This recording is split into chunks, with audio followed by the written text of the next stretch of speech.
السلام عليكم حبابي، كي دايرين؟ لاباس عليكم؟ كي بقيتو مع الصحه؟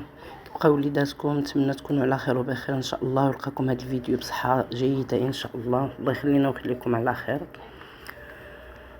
واليوم واحد الوصفه ديال هذه الناس جربوها ورحموا لي الوالدين عليها، وكنتمنى اللي جربها يرحم لي الوالدين. وما تنساوش تبارطاجيو الناس كلشي بعدا زعما ياخذوا هذا لكم غير الاجر، عندكم غير الاجر. الله يخلينا الاجر والحسنات. المهم هاد الوصفه ديال اليوم ان شاء الله ديال اللي كيشرب الشراب ولا المخدرات ولا راجلها ولا ولدها تيقمر ولا الفساد ولا اي حاجه، هاد الوصفه هذه ما كتمشي ما كتجي. غديريها بالنهار الحد كي تنوضي ان شاء الله الصباح تشرق الشمس، نوضي وبداي بها. كتجيبي اختي الزعفران الحر، كتجيبي زليفه كترقدي فيها ديك الزعفران الحر، كتخوي الماء زمزم، الماء ديال زمزم. كتشدي الماء زمزم اختي وتجيبي داك الزعفران الحر وتخويه فيها وتخليه حتى يطلق. ومنين كيطلق اختي كتهزي قلم ولا قلم ديال الكحول ولا هذا بيه تكتبي في الورقه تكون بيضه بحال هكا، ما مسطره ما والو، تكون بحال هكا. وكتكتبي اختي فيها من نهار الحد قلت لك في الصباح كتكتبي 70 مره هاد الايه. هاد الايه تكتبيها 70 مره.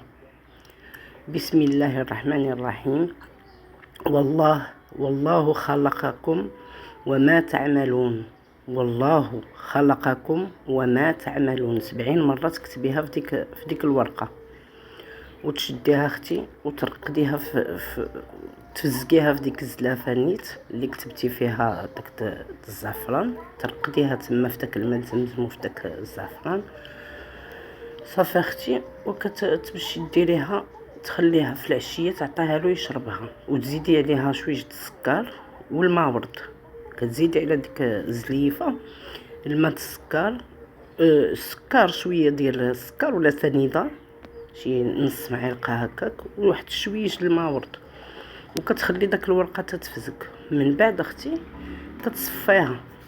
كتصفيها في العشيه منين تغرب الشمس ديال الحد. انت غتكتبيها الصباح وتخليها حتى العشيه مرقده في داكشي.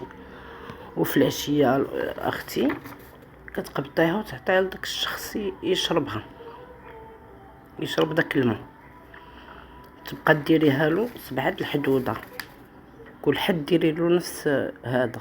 والله يا خوتي ما نقول لكمش بحال سمايات الله، والقران راه فيه شفاء، راه سبحانه وتعالى راه فيه بزاف ديال المنافع. نتمنى هذا الفيديو يعجبكم، نتمنى ما تنساونيش من لايك ورحموا لي الوالدين. وكنشكركم، الله يخلينا ويخليكم على خير، والله يعفو على كل واحد، والله يشافي كل واحد.